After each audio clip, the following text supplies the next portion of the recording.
Seal Beam Rally Team. We got a TSD rally down in Prairie du Chien, Wisconsin next weekend. I gotta do some work. A couple weeks ago I did an autocross with the Saab and I almost didn't pass tech inspection because the rear wheel bearings are a little bit more than loose. That's the real sound. Let's get this out of the way now. I'm incredibly embarrassed about this. To the point that I almost didn't want to make a video about it. I should have caught it a long time ago. Apparently, wheel bearing checks were not on my rally pre-checklist. So we're going to go through with it. A lot of you tell me that you appreciate that I show the high points and the low points of working on these projects. And this one's definitely a low point. This is one of these things that it's not one of the things that just you end up working on with an old car, like bolts stripping out or anything. This is 100% my fault for not doing the wheel bearings right. So we're gonna work on it.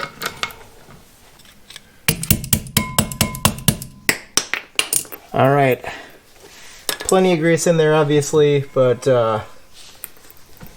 wow. Okay, to get that bearing out, we're gonna have to pull the whole drum off. So let's get the cotter pin out. Well, that is really loose. I mean, bad. I can pull it straight off, apparently. I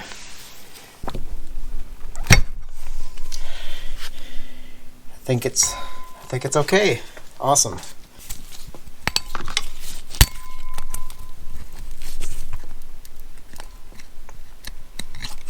There we go.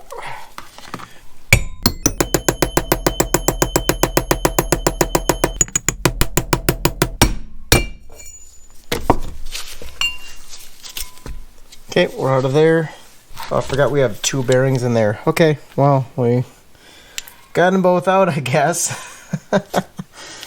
I degreased the wheel bearings a little bit so it's easier to handle them and work around them.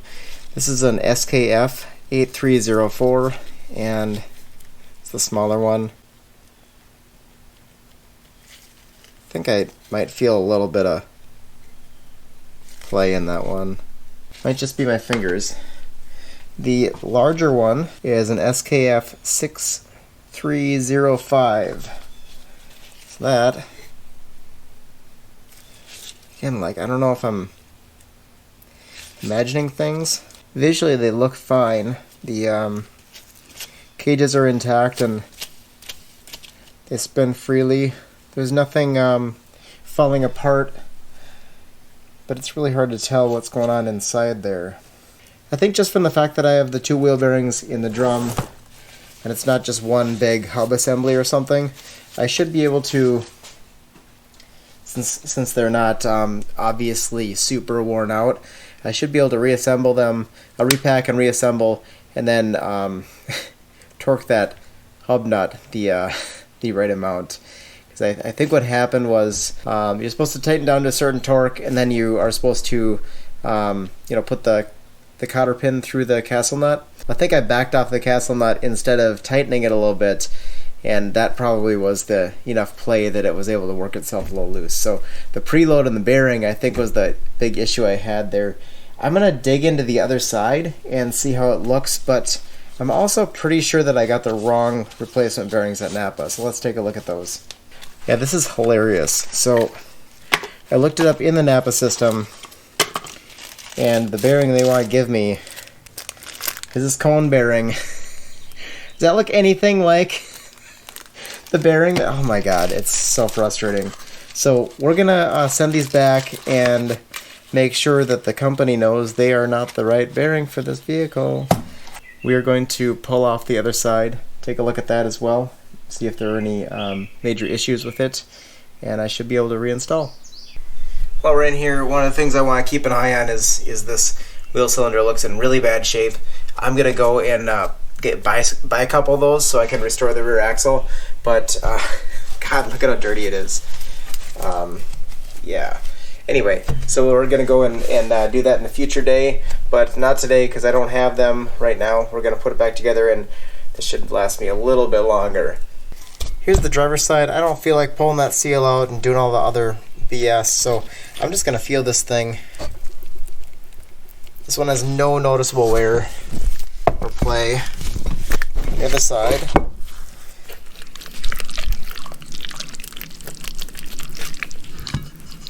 This one also feels perfect. So I think it was just a preload issue. So I'm just going to pack a little more grease in there and put it back on and send it. A little wipe. I declare that one ready to put back in. I am back in high spirits today. Let's get this thing out of here.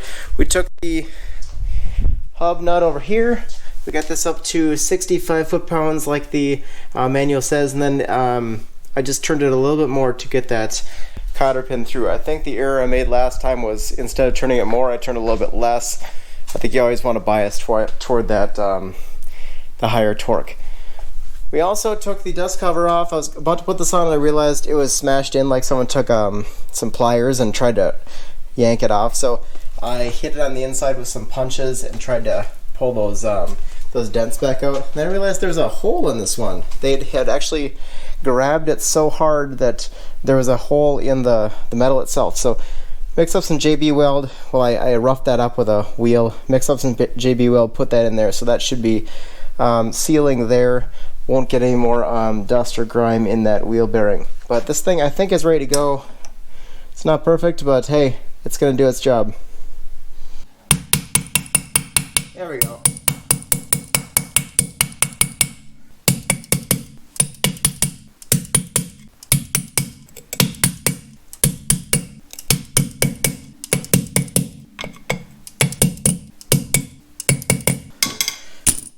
Alright, so we got the passenger side drum here now. I'll put this thing back together, and unfortunately I did pull the bearings out of it. So I want to set this back in. I think this side goes in this side because it fits, and I think the smaller one goes in the outside of it. Now I had these laying overnight. I think all the water is out of them, but I think I'm going to hit them with a torch real quick to make sure that that stuff is all evaporated out, and I'm not going to get any water pockets inside the bearings because that would be very bad. Yep, coming through. Sweet. Looks like both of these bearings press in, one from each side, and then the spacer goes between them. Kind of a weird setup, but we're going to go with it. So I have a big 1.5 socket here. Can use that to pop this one in, I think. Keep everything clean. The spacer goes obviously small side to small side, large to large. So we'll pop that in. And then I want to pack this thing as well. Let's pack that. You can see as it comes through, it looks kind of nasty, kind of chunking out a little bit. That's stuff that I'm happy I'm getting out of the bearing. It probably had either water contamination in it or heat. I'm guessing it's a little of both because of my boneheaded decision to degrease these things. To press this bearing in, I have this gigantic socket that fits my Bud 2-piece lug nuts from the truck, the F600, so we're going to use that. I think it'll work pretty well.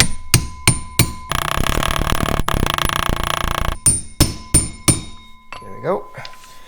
Hear that change in tone, and I am good. Wipe that off.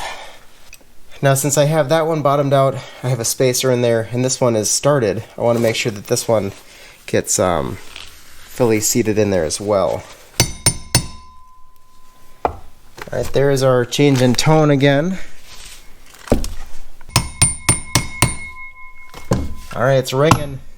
Ringing means it's done.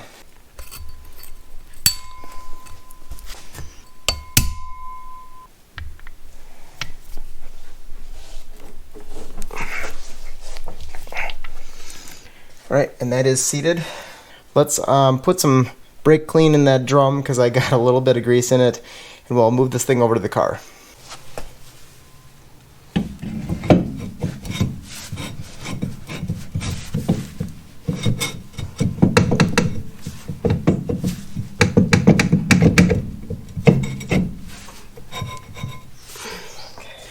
washer, castle nut.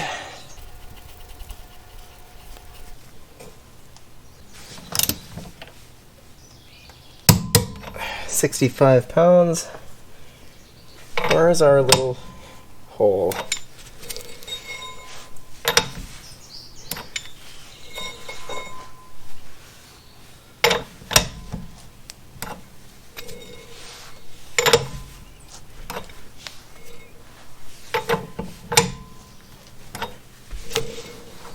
Is that it?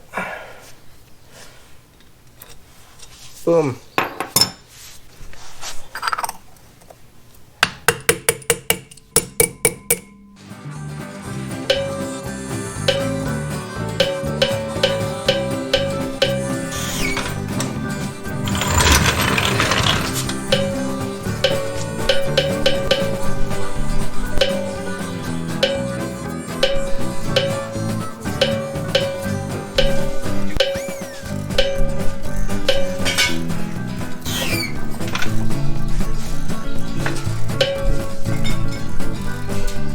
I guess the last thing I want to do here is confirm that it's better.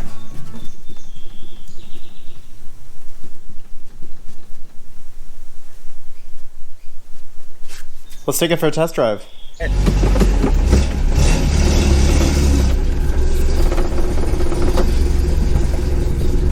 You'll hear one of the things I need to do to this is fix an exhaust leak. It's just going to be there, don't worry about it. Before I had a little bit of looseness in the rear end, so we'll feel that out a little bit.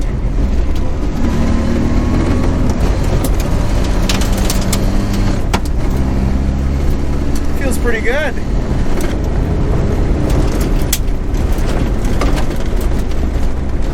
Oh, brakes loose a little bit in there. I can feel it load up and then brake traction, so that's good. Before it was just kind of loosey-goosey the whole way around. This is a little bit more communicative, it feels like. Wow. Yeah, it really bites in. That's really nice. I like it. Of course, I'm used to it driving like it has caster wheels in the back, so I'm gonna have to relearn how it feels to push this thing, especially on uneven surfaces or loose conditions like snow or gravel. But that's okay.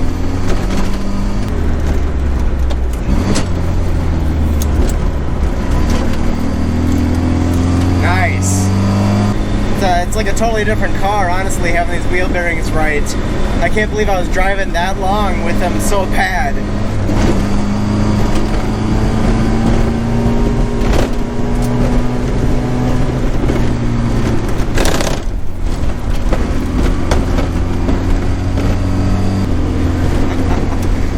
I love that I could beat the hell out of this car and still not exceed 40 miles an hour. It's just the best. Oh man, I can have so much fun under the speed limit. It is like, it's just perfect. Okay, so I think that's a, gonna say successful repair on this.